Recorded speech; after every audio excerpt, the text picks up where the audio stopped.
Hello, les Zémouriens et les Zémouriennes, les Zémouriennes et les Zémouriens.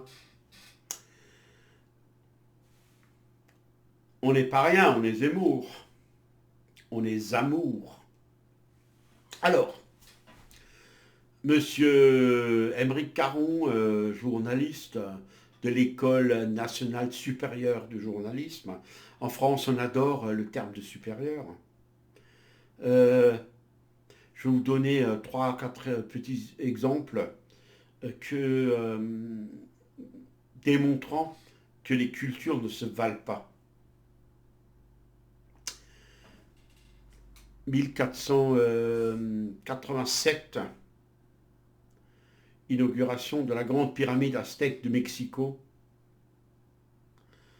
Vous savez quel a été le sacrifice humain? C'est le plus grand répertorié jamais dans l'histoire de l'humanité. Euh, 80 400 morts. Donc les Aztèques, quand Cortés et compagnie est arrivé, ils ont couru lui embrasser les pieds en disant heureusement que vous nous délivrez de cette culture-là, hein. On a fait venir de force 1 million de personnes pour assister à tout ça. Euh, si les gens ne venaient pas, ils finissaient eux-mêmes en haut de la pyramide avec le cœur arraché vivant. Donc n'allez pas me dire que la culture aztèque vaut la culture chrétienne. Il y a quand même un problème quelque part là. Euh, Qu'est-ce que je pourrais prendre comme deuxième exemple? La culture musulmane, euh, elle est née dans une violence absolument inouïe. Mahomet, ses oncles, ses tantes, les cousins et tout ça, ils se sont tous entre-massacrés. Vous n'avez qu'à relire dans quelles circonstances a été écrit le Coran. Les mecs rentraient, ils écrivent, parce qu'il y a eu 50 rédacteurs différents dans le Coran. Et il y a eu 4 Corans différents qui n'avaient rien à voir les uns avec les autres. Les gars rentraient les mains pleines de sang, le, le- la tête pleine de cris de victimes et tout, et puis ils écrivaient en se servant de bouts de prière qu'ils avaient peut-être trouvé sur les victimes qu'ils venaient de tuer. Euh, ils se servaient de ça et ils ont réussi à faire une espèce de copier-coller, pardon, de patchwork de textes et je ne sais quoi. Le roman d'Alexandre le Grand, des morceaux du Talmud, il y en a beaucoup d'extraits du Talmud. On a même trouvé un psaume dans les manuscrits de la mer morte et on s'est rendu compte avec stupéfaction qu'il y avait plus ou moins la même prière dans le Coran. Les termes du Coran d'ailleurs, c'est du syrien, de l'hébreu, tous les termes que nous on connaît, le mot Coran, le mot sourate, le mot verset et tout ça, c'est du syriaque, qui n'est pas de l'arabe, hein, qui est plutôt une forme d'araméen, une sorte de patois de sous-araméen, et donc un mélange d'hébreu et de langue locale, et on a ça, et donc tous ces califes, pendant 3 siècles et demi, 4 siècles, il n'y a eu que des guerres civiles. On n'arrive même pas à les noter tellement il y en a. Dans toute l'Arabie. Chaque année, ils se massacraient entre eux, c'était leur sport, quoi. Et une culture comme ça prétend nous donner des leçons à nous d'humanité. Le Coran est bourré je l'ai lu et relu et je connais ce texte. Euh, il est bourré d'appels à la haine, de ségrégation religieuse. Nous, nous sommes les dhimmis, ceux qui ne sont pas musulmans, mais qui sont quand même des gens du livre. Alors je ne te parle pas des hindous et des bouddhistes, alors ceux-là, c'est pour les tuer tout de suite, quoi, même pas de discussion possible. Ils sont idolâtres, ils sont je ne sais pas quoi, hein, polythéistes. Donc, le Coran, pour faire très vite, il y a un calife qui arrive 80 ans après la mort de Mahomet. Tout ceux-là qui possèdent un des 3 autres Corans qui n'est pas permis, je les écartèle, je les brûle vivants, je les empale. C'était pas rare tout ça à l'époque des califes. Et donc, et je te coupe la tête. Et Il n'y a qu'un seul Coran qui corresponde, c'est celui que je veux avoir écrit pour moi en tant que calife.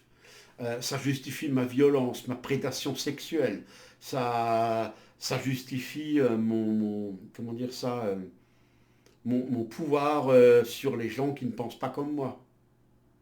Je peux en faire ce que je veux de ces gens-là. Ils iront en enfer de toute façon. Le fait que tout le monde aille en enfer, qui n'adhère pas au Coran, ça n'existait pas avant le calife Abdel Malik, donc qui a régné à peu près 70-80 ans après la mort de Mahomet. Tout ça dans un but d'unification et tu m'obéis et sinon tu vas en enfer. Donc voilà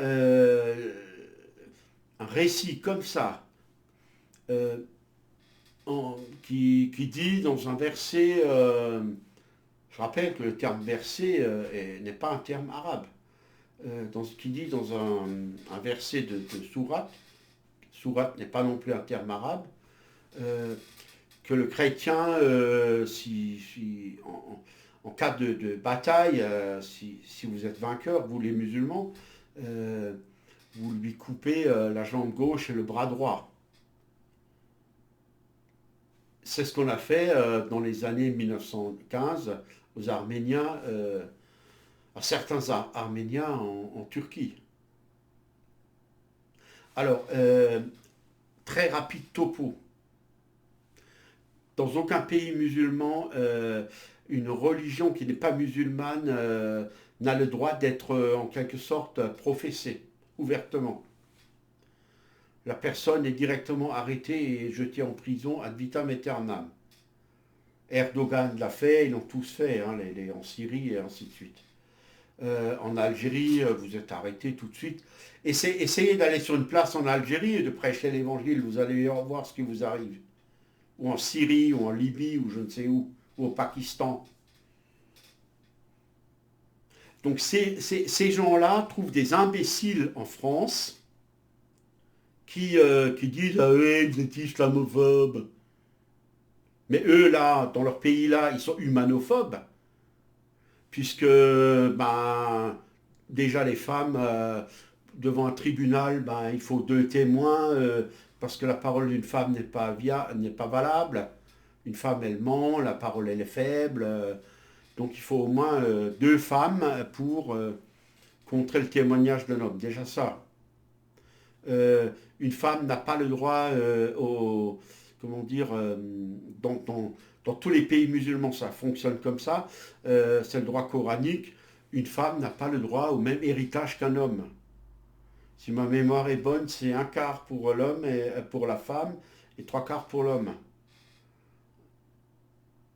Alors voilà, un garçon euh, perd ses parents et il est seul garçon, il a trois filles. Les trois filles se partagent des miettes de pain et l'autre il rafle tout. Et s'il y a quatre filles, eh ben c'est un oncle qui peut hériter ou un cousin, je ne sais plus comment ça marche.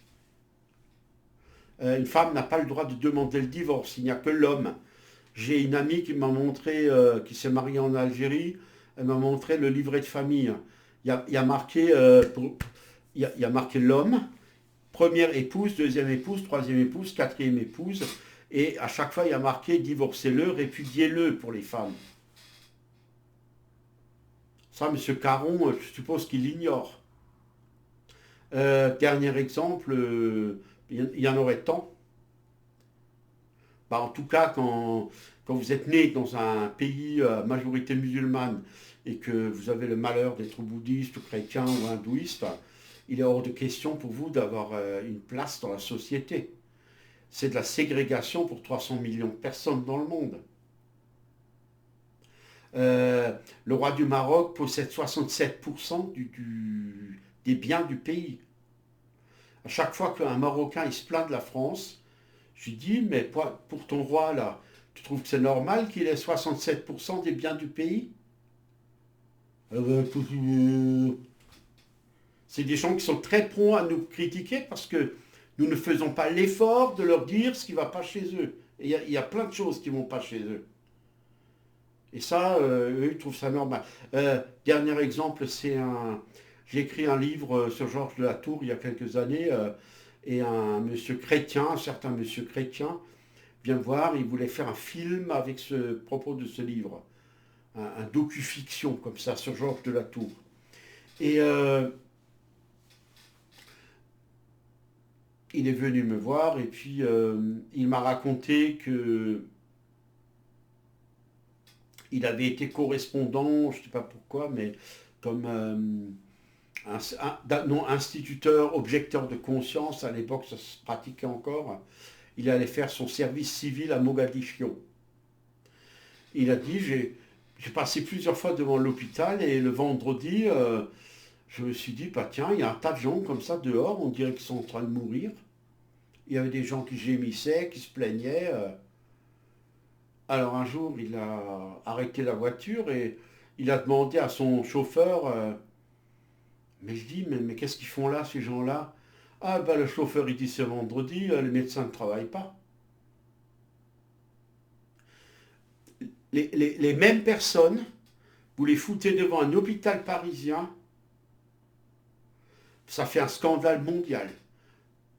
L'hôpital est fermé le dimanche. Les pauvres musulmans sont en train de mourir de souffrance et de faim et de tout ce que vous voulez. Il n'y a aucune aide qui leur est donnée. Là, c'est un scandale. Chez eux, ce n'est pas un scandale. C'est la norme. Voilà ce que M. Caron ne comprend pas.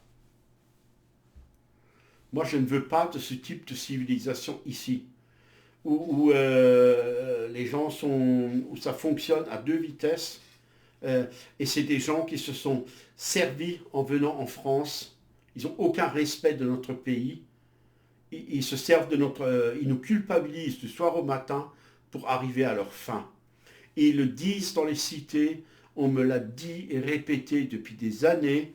Nous sommes rentrés avec les droits de l'homme et grâce à des couillons gauchistes, et nous vous foutrons dehors avec le Coran.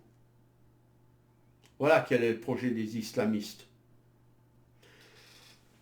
Ils veulent racheter comment dire ça, les arènes de Barcelone, j'ai vu ça hier ou avant-hier, pour 2 milliards d'euros, le Qatar, pour construire la plus grande mosquée d'Occident. Et je crois même la 4e au monde. Le Turc, il a déjà construit sa mosquée à Strasbourg. C'est pas n'importe où. C'est Parlement européen. Je veux conquérir l'Europe. Au Pakistan, il n'y aurait aucun, jamais ce serait impossible qu'il y ait un maire chrétien à Islamabad. À Londres, il y a un maire musulman. Je n'ai jamais entendu ce monsieur sadique machin qui a refusé à Éric Zemmour de venir à Londres. Quand des millions de chrétiens, chaque semaine, il y en a un ou deux qui est frappé, j'ai encore vu ça là, il n'y a pas longtemps, une infirmière chrétienne, et tenez-vous bien, il y a une femme au Pakistan qui est en train d'accoucher. Une infirmière chrétienne propose à la parturiente de faire une prière. Il dit, je vais faire une prière pour vous.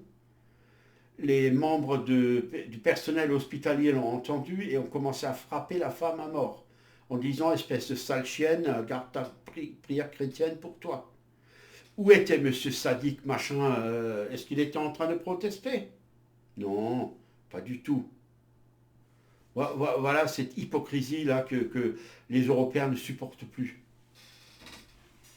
Et c'est de l'ignorance. Alors, donc vous dites que vous êtes protestant, mais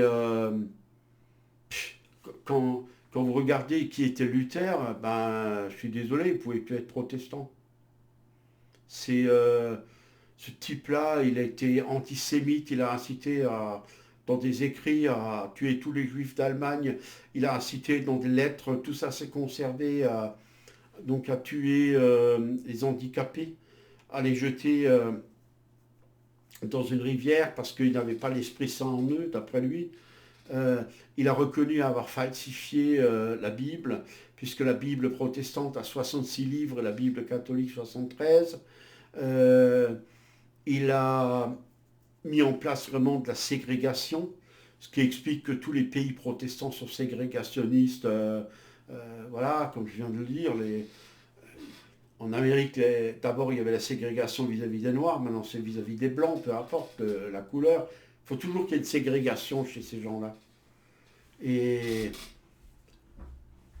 le nazisme, le communisme, la franc-maçonnerie, tout ça c'est né du protestantisme. Faites quelques recherches. Le pasteur Anderson, créateur de la franc-maçonnerie. Afrique du Sud, ségrégation. Partout où ils sont, c'est de la ségrégation raciale. Peu importe votre couleur. Donc, si tous ces paramètres, bah, il faut en tenir compte. Et avant de raconter que eh ben, les cultures se valent toutes, euh, va vivre au Pakistan et tu dis, voilà, je suis athée ou je suis chrétien. Peut-être que, voilà, dans les hautes sphères de la société, tu vas peut-être être bien accueilli, mais en dessous, tu vas te faire frapper, c'est sûr et certain, hein.